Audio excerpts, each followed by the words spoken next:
Hello buddies, எல்லாரும் எப்படி இருக்கீங்கன்னு சொல்லி கீழே கமெண்ட் பாக்ஸில் கமெண்ட் பண்ணுங்கள், நானும் தெரிஞ்சுக்கிறேன். இன்றைக்கி உங்களுக்காக மோகன்லால் சாரோட படம் தான் எடுத்துகிட்டு வந்திருக்கேன். மலையாளத்தில் ரிலீஸ் ஆகி சக்கப்போடு போட்ட படம். வீடியோக்குள்ளே போகிறதுக்கு முன்னாடி வீடியோக்கு ஒரு லைக்கை போட்டு நம்ம சேனலை சப்ஸ்கிரைப் பண்ணிக்கோங்க.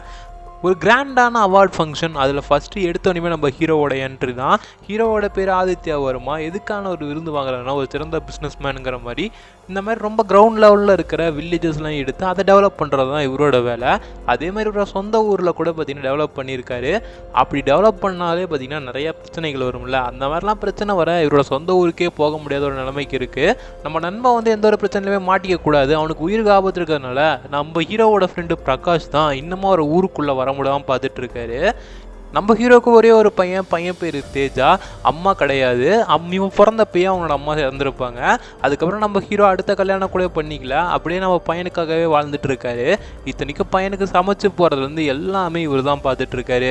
என்னதான் இவர் ரொம்ப ஹாப்பியாக இருந்தாலுமே பையனுக்கு எப்படியாவது ஒரு கல்யாணம் பண்ணி வச்சிடலான்னு சொல்லி பையன் யாராச்சும் லவ் பண்ண மாட்டானா அப்படிங்கிற மாதிரி ஏங்கிட்டு இருக்காரு.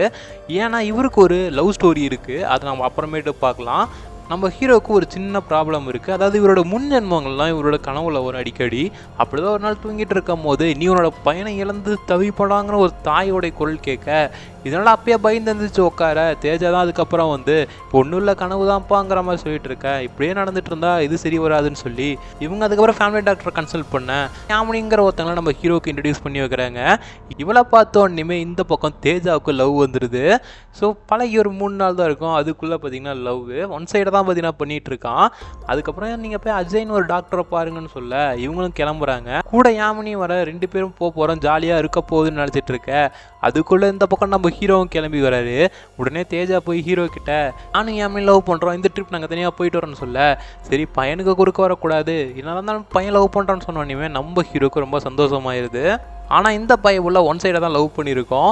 இன்னும் அவகிட்ட இருந்து கன்ஃபர்மேஷனே வந்துருக்காது. அதுக்குள்ளே அப்பா கிட்ட சொல்ல அவர் ஒரு பக்கம் பறக்க ஆரம்பிச்சிட்டாரு.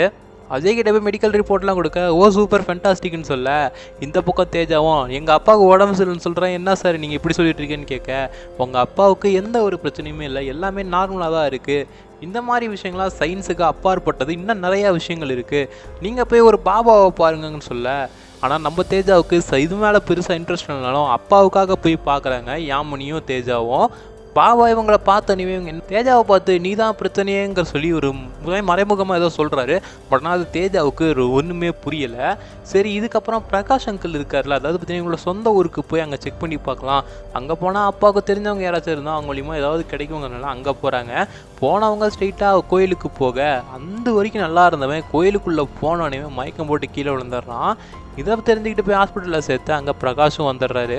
எம்எல்ஏவோட தம்பி எப்படாயும் வருவான் பழி வாங்கலான்னு பார்த்துட்டு இருக்க. கரெக்டாக இந்த பக்கம் தேஜா வந்தது தெரிய வர தேஜாவை கொல்றதுக்கு எல்லாம் வராங்க. அதே டைம் நம்ம ஹீரோக்கு இந்த விஷயம் போக ஹீரோ அங்கே வந்து கிளம்பி வந்துட்டு இருக்காரு. அதுக்குள்ளே தேஜாவை போட்டு அடிக்க ஆரம்பிச்சிடுறானுங்க. பார்த்தா நம்ம தேஜா எல்லாத்தையும் தூக்கி போட்டு மிதிக்க ஆரம்பிச்சிடுறாரு. அந்த டைமில் கரெக்டாக ஹீரோவும் வர 2 பேரும் சேர்ந்து சண்டை போடுறாங்க. அந்த இடத்துக்கு கரெக்டாக யாமினி வராங்க, அதாவது நம்ம ஹீரோவோட எக்ஸு. இவங்கள பார்த்தோடனே இவ்வளோ நேரம் கம்முன்னு இருந்த தேஜா டக்குன்னு கத்தி எடுத்து ஹீரோ மேலே சொருவிடுறான். அதனால இவங்க 2 பேர்த்தையுமே கொண்டு போய் ஹாஸ்பிட்டலில் சேர்த்துறாங்க. இந்த பக்கம் தேஜா எப்படியாவது கொன்னே ஆவண்டான்னு சொல்லி நம்ம ஹீரோவை பார்த்து கத்திட்டு இருக்க, பையனுக்கு என்ன ஆச்சுங்கிற பயத்திலேயே அவரு உட்காந்துட்டு இருக்காரு. இதில் தேஜா லவ் பண்ணுற பொண்ணோட பேர் தாமினி. அதே மாதிரி நம்ம ஹீரோவோட எக்ஸ் வந்து யாமினி. கொஞ்சம் சிமிலராக இருக்கும், கன்ஃபியூஸ் ஆகிடாதீங்க. ஆக்சுவலி இவங்களுக்குள்ள என்ன ஃப்ளாஷ்பேக்னா, பிரகாஷோட தங்கச்சி யாமினி லீலான்னு சொல்லி மொத்தம் 4 பேரும் பார்த்திங்கன்னா ரொம்ப ஃப்ரெண்ட்ஸாக இருப்பாங்க. இதில் நம்ம ஹீரோவும் லீலாவும் லவ் பண்ணி கல்யாணம் வரைக்கும் போக இதை பார்த்து யாமினி சூசைட் பண்ணிக்கிற அளவுக்கு போயிடுறாங்க. சரி யாமினிக்காக லீலா ஹீரோவை விட்டு கொடுக்க இவங்க 2 பேத்துக்கும் பிறந்த குழந்தை தான் தேஜா. தேஜா பிறந்தோடனே யாமினி செத்துடுறாங்க. அதுக்கப்புறம் நம்ம ஹீரோவும் அடுத்த எந்த ஒரு கல்யாணமுமே பண்ணிக்கல. இதுதான் நம்ம ஹீரோவுக்கு பின்னாடி இருந்த ஒரு லவ் ஸ்டோரி. சரி அட் ப்ரெசென்ட்டில் என்ன தான் ஆச்சுன்னு சொல்லி இந்த பக்கம் தாமினி கிட்டே கேட்க, தாமினி நாங்கள் ஒரு பாபாவை பார்க்க போனோம்னு சொல்ல வேறு வழியே இல்லாமல் நம்ம ஹீரோவாக அங்கே போய் பார்க்குறாரு. பார்த்தோன்னே வழக்கம் போல் மந்திரக்கட்டெல்லாம் போட்டு அவர் ஒரு ஃப்ளாஷ்பேக் சொல்ல ஆரம்பிக்கிறாரு. அதை நம்ம ஹீரோவை பார்த்து உனக்கு விசிபிளாக இருக்குங்கிற மாதிரி சொல்ல, அதில் நம்ம ஹீரோ அங்கே ஒரு மகாராஜாவாக இருக்கார். அந்த சாம்ராஜ்யமே பார்த்திங்கன்னா கல்வி சீரும் சிறப்புமாக சூப்பராக இருக்கும். ஸோ அப்படிப்பட்ட இதுக்கெல்லாம் காரணமாக இருக்கிறது ஒரே ஒரு லிங்கம். ஸோ அந்த லிங்கத்தை வந்து இவங்க பூஜை பண்ணிகிட்டே வர அவங்களோட செழிப்பும் அதிகமாகிட்டே இருக்கும். இதெல்லாம் தெரிஞ்ச காலக்கயிறு மாதிரி ஒரு கூட்டம் ஒன்று இருக்கும். அதை எப்படியாவது திருடலான்ட்டு இவங்க உள்ளே வர அங்கே நடந்த சண்டையில் நம்ம ஹீரோ அந்த காலக்கயிறு கூட்டத்தில் அடித்து துரத்த அதோட தலைவை மட்டும் ஓட பார்க்குறான். இருந்தாலும் நம்ம ஹீரோ அவனையும் பின்தொடர்ந்து போய் ஒரு 3 அம்பை சேர்த்து விட அதில் போய் ஒரு அம்பு அவனை சொருகுது. அதுக்கப்புறம் பக்கத்திலே யாரோ கத்துற மாதிரி சத்தம் கேட்க நம்ம ஹீரோ போய் பார்க்குறாரு. இவர் ஹீரோயிஸில் விட்டதில் ஒரு அம்பு போய் ஒரு சின்ன பையனை சொருகிடுது. அதில் அவனோட உயிர் அங்கேயே போக சாரியம்மா தெரியாமல் நடந்ததுன்னு சொல்லி நம்ம ஹீரோ மண்டிட்டு மன்னிப்பு கேட்குறாரு. இருந்தாலும் அந்த தாய் நீ உன்னோட பையனை இறந்துட்டு இதே மாதிரி தவிப்புங்கிற மாதிரி ஒரு சாபத்தை விட்டுறாங்க. நம்ம ஹீரோ ராஜ்யத்துக்கு வர நம்ம ஹீரோவுக்கும் அன்னைக்கே தான் பார்த்தீங்கன்னா ஒரு குழந்தை பிறகுது. அதுவும் ஆண் குழந்தையா பிறக்க நம்ம ஹீரோ அந்த தாய் சொன்னதை நினச்சிட்டே உட்காந்துட்டு இருக்காரு. இது வேற அரசு யாமினிக்கும் தெரிய வர யாமினி இது பார்த்தீங்கன்னா ப்ரெசென்ட்டில் எக்ஸாக இருப்பாங்க, இங்கே பார்த்தீங்கன்னா ராணியாக இருக்காங்க. ஸோ அவங்களுக்கும் தெரிய வர பையனுக்கு எந்த ஒரு ஆபத்து வரக்கூடாதுன்னு சொல்லி நிறையா பூஜைகள்லாம் பண்ணுறாங்க. அதுக்கப்புறம் குழந்தையை காட்டுறதுக்காக வெளியே எடுத்துகிட்டு வராங்க ஊர் மக்கள் முன்னாடி. அப்போ போட்டில் குழந்தையோட எல்லாத்துக்கு முன்னாடி காமிச்சிட்டு இருக்க குழந்தை தண்ணியில் விழுந்துருச்சுன்னு அம்மா கத்த இவர் குதிச்சு உள்ளே போகிறதுக்குள்ளே குழந்தை ஆழமாக போயிடுச்சு போல். வெளியே வந்தவர் குழந்தை கிடைக்கலங்கிற சோகத்தில் இருக்க அந்த அம்மா சொன்ன மாதிரியே நடந்துருச்சுன்னு சோகத்திலேயே வருடங்கள் ஓடுது. அதே டைம்லைனில் கொஞ்சம் வருஷத்துக்கு அப்புறம் ஹயக்ரீவன் ஒருத்தனை காமிக்கிறாங்க. இவன் தான் ப்ரெசென்ட்டில் தேஜாவாக இருப்பான். ஸோ இவனோட ஊரே இப்போ பஞ்சத்தில் மூழ்கி கிடக்குது. அப்போ அந்த பக்கமாக குறி சொல்கிற மாதிரி ஒருத்தர் இருக்கார். அவரு வந்து இந்த மாதிரி ஒரு ராஜ்யத்தில் லிங்கம் இருக்குது, அதை உங்கள் ஊருக்கு எடுத்துகிட்டு வந்து ஒரு 5 நாள் பூஜை பண்ணிங்கன்னா உங்கள் ஊர் சீரும் செழிப்புமா இருக்குமா சொல்லிட்டு போக இதை கேட்டோன்னே இவனை சந்தோஷத்தில் அங்கே போகலான்னு பார்க்குறான். பட் ஆனால் அதுக்குள்ளே அவர் அப்பா தடுத்து ரிஷபராஜா அவ்வளோ சீக்கிரமாக கொடுக்க மாட்டார் அப்படிங்கிற மாதிரி சொல்லி நிறுத்துறாரு. இருந்தாலும் அவங்க அப்பாவுக்கே தெரியாமல் 2 பேரும் கிளம்புறாங்க. போனவங்க லிங்கத்தை எடுக்கலான்ட்டு போய் உள்ளே திருட பார்க்க அவ்வளோ பெரிய ராஜ்யம், எத்தனை சிப்பாய்கள் இருப்பாங்க, அவங்க கிட்ட கையும் களமா மாட்டிக்கிறாங்க.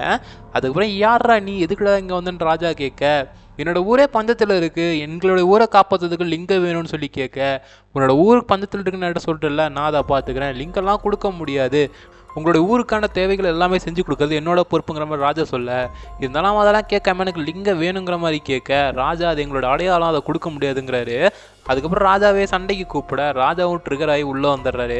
இவங்க 2 பேர்த்துக்கும் இப்போ சண்டை நடக்க சண்டையில் ராஜா ஹயக்ரீவனுடைய நெஞ்சை கிழிக்க அங்கே அவன் போட்டிருந்த ட்ரெஸ்ஸு கிழிஞ்சு ராஜ முத்திரை தெரியுது.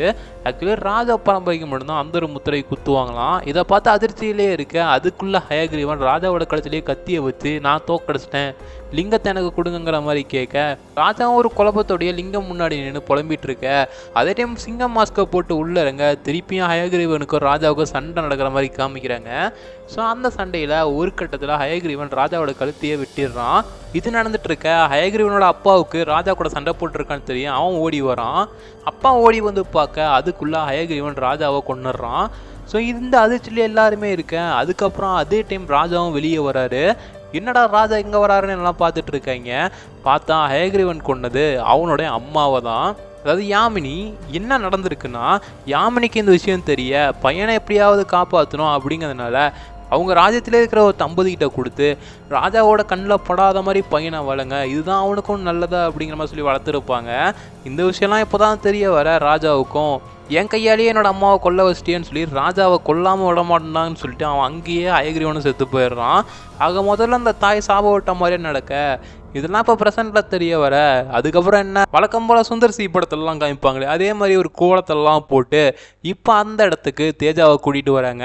தேஜாவோட ஆவி அவனை விட்டு போக மாட்டேங்குது. நம்ம ஹீரோவை கொன்னே அவனுன்னு நிற்க அதுக்கப்புறம் ரொம்ப எக்ஸ்ட்ரீம் லெவலுக்கு போக நம்ம ஹீரோ ஸ்ட்ரெயிட்டாக கோயிலுக்குள்ளேயே போய் என்னோட உயிரை வேணுமா எடுத்துக்கோ, என்னோட பையனை விட்டுன்னு சொல்லி சாமி கிட்ட கதுற இதை வந்து சிவனோட காதுக்கே கேட்குற மாதிரி காமிக்கிறாங்க. அதுக்கப்புறம் சிவனே அங்கேருந்து டேரெக்டாக சுலாயுதத்தை விட அங்கே சிலையில் இருந்த சிவனுடைய சுலாயுதம் ஸ்ட்ரெயிட்டாக போய் தேஜாவோட உடம்புல பட அங்கே ஹயக்ரீவனோட ஆவி அவனோட உடம்புல இருந்து போயிடுது. இதோட இந்த ஒரு கதையும் முடிஞ்சிருது நண்பா. என்னை பொறுத்த வரைக்கும் இந்த கதை எப்படின்னு சொன்னால் அங்கங்கே லாஜிக்கெல்லாம் பார்க்காம ஒரு என்டர்டைன்மெண்ட்டாக பார்த்தீங்கன்னா நல்லாயிருக்கும். பட் அதனால் பழைய அதே கதை தான், ஒன்றும் புதுசாக பார்த்தீங்கன்னா எனக்கு எதுவும் தெரியல.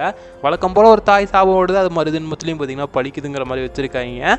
ஆக்சுவலி இதில் ஒரு சில எக்ஸ்ட்ரா எலமெண்ட்ஸ்லாம் ஆட் பண்ணவும் கொஞ்சம் நல்லா இருந்துச்சு.